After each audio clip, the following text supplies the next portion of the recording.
রাজ্যে চলছে এসআইআর প্রক্রিয়া। 2002 সালের পর ঠিকানা বদল হলে বিএলও আপনাকে কিভাবে খুঁজে পাবেন, জেনে নিন বিস্তারিত।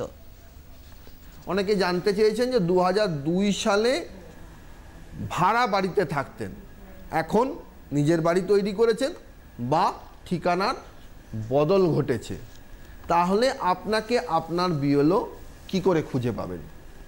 এক্ষেত্রে জানিয়ে রাখি, আপনাকে আপনার বিএলও খুঁজে পাবে একেবারে কারেন্ট ভোটার লিস্ট মেনে, অর্থাৎ আপনি সাম্প্রতিক যে অ্যাড্রেস থেকে এপিক কার্ড ইস্যু হয়েছে, আপনি যদি 2002-এ অন্য জায়গায় থাকেন, তার মাঝে 22টা বছর পেরিয়ে গেছে, 23টা বছর পেরিয়ে গেছে, এই সময়ের মধ্যে আপনার যখন অন্য ঠিকানা হয়েছে, সেইখানের এপিক কার্ডে যদি সেই ঠিকানা থাকে, তাহলে সেই মোতাবেকই আপনার বিএলও নির্ধারিত হবে। এখন আপনি যদি এটা বলেন যে আপনার অ্যাড্রেস আপনি বদল করেননি, তাহলে আপনি কি করবেন?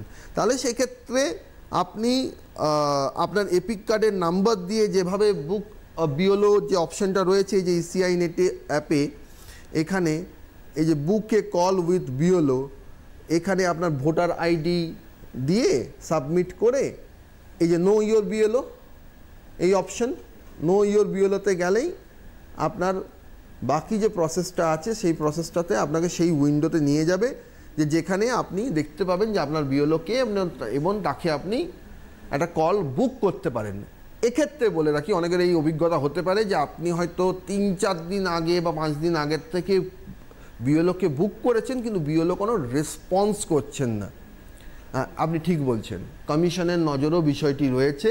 কমিশন দেখতে পাচ্ছে যে কোন কোন বিএলওর কল পেন্ডিং রয়েছে, কারা রেসপন্স করেননি এখনো পর্যন্ত।